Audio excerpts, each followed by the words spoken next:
তো নমস্কার বন্ধুরা, তোমরা সামনে একটা ভিডিও নিয়ে আইছি।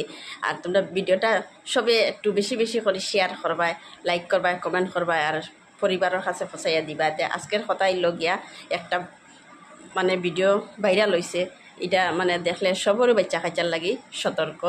মানে বাচ্চা খাইচা তো এখন মোবাইল ছাড়া কিছু বুঝে না। ভাত খাওয়ার লাগে মোবাইল লাগে, স্কুল যাইতে বাহানা করে, পড়ার সময়ও বাহানা করে। তো এটা বাচ্চা খাইচার লাগি খুবই ভালো, ফ্যামিলি পরিবারের লাগি খুবই ভালো। তো ভিডিওটা বেশি বেশি করি শেয়ার করবা আর দেখতে পারবা স্ক্রিনের মধ্যে সব। মই ভালত ভাল, বেয়াত বহুত বেয়া। যিবিলাক ভাল ভাল ল'ৰা ছোৱালী আছে মই মৰম কৰোঁ, আৰু যিবিলাক দুষ্ট ল'ৰা ছোৱালী আছে যিয়ে এনি টাইম মোবাইল চাই থাকে, মাক দেউতাকৰ কথা নুশুনে, পঢ়িব ইচ্ছা নকৰে, পঢ়িব দিলে কান্দে, স্কুল নাযায়, বেয়া কথা কয়, মিছা কথা কয়, কাকো ৰেহাই নিদিম। কিন্তু চব ধৰি লৈ আহিম।